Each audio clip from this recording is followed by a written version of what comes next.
দর্শক আপনারা দেখছেন যে পুলিশ কিন্তু দৌড়ে আসছে এবং সিটি কলেজের যারা শিক্ষার্থীরা রয়েছে তারা কিন্তু ঢুকে পড়লো আবারও তাদের কলেজ ক্যাম্পাসে এবং পুলিশকে তাক করে কিন্তু তারা ইট ছুটছে এবং পুলিশের যারা সদস্য রয়েছেন তারাও কিন্তু ঠিক কলেজ গেটের সামনে চলে এসেছে এবং এখানে যারা রয়েছেন আপনাদের একটু দেখানোর চেষ্টা করছি যে সিটি কলেজের শিক্ষার্থীরা তারা তাদের গেটের মধ্যে অবস্থান এবং এখানকার সর্বশেষ পরিস্থিতি আপনারা দেখছেন যে সিটি কলেজের যে গেটটি রয়েছে সেখানে এই শিক্ষার্থী যারা ঢাকা কলেজের শিক্ষার্থী রয়েছে তারা এখানে অবস্থান নিয়েছে। তবে এখানে আমরা দেখতে পাচ্ছি যে ডিসি যিনি রয়েছেন তিনিও কিন্তু এখানে রয়েছে।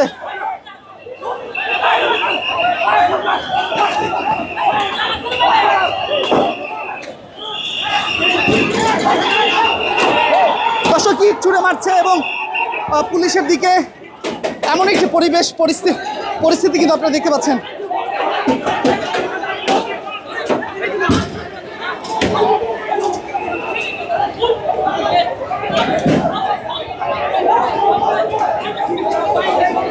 দর্শক ভিতর থেকে পানি ছুড়ে মারছে পুলিশের দিকে।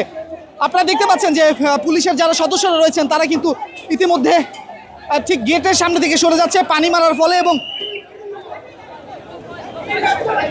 এই পুলিশের সদস্যরা তারা কিন্তু তাদেরকে বারবার ঠিক কলেজের ভিতরে প্রবেশের জন্য অনুরোধ করে এবং সেই জায়গা থেকে তারা কিন্তু সিটি কলেজের যারা শিক্ষার্থীরা রয়েছেন তারা কিন্তু বারবার তাদের গেটটি অতিক্রম করে তারা রাস্তায় চলে আসছে।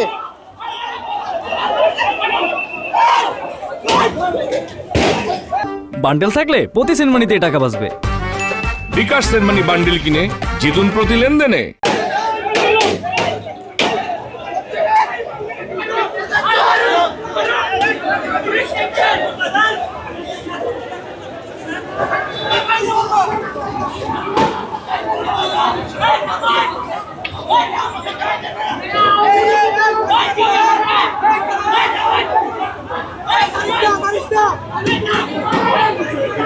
দর্শক আপনারা দেখছেন পুলিশের অবস্থান এবং এখানে রয়েছে ভিতরে ঠিক তাদের যে কলেজ ক্যাম্পাস রয়েছে ঢাকা সিটি কলেজে তার ভিতরে কিন্তু অবস্থান নিয়েছে ঢাকা কলেজের শিক্ষার্থীরা।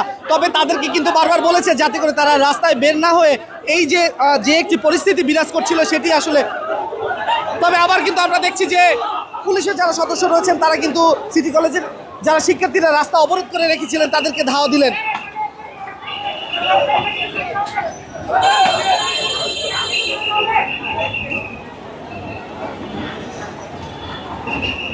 কারণ আপনারা দেখছেন যে একটি ব্যারিকেড তৈরি করা হয়েছে, যে ব্যারিকেডটি আসলে রাস্তার প্রতিবন্ধকতা তৈরি করেছে যাতে করে এই জায়গা থেকে কোনো গাড়ি না চলাচল করতে পারে। ঠিক সিটি কলেজের সামনে যে রাস্তাটি রয়েছে সেই রাস্তাটিতে এখানে কিন্তু কোনো ধরনের যান চলাচল আসলে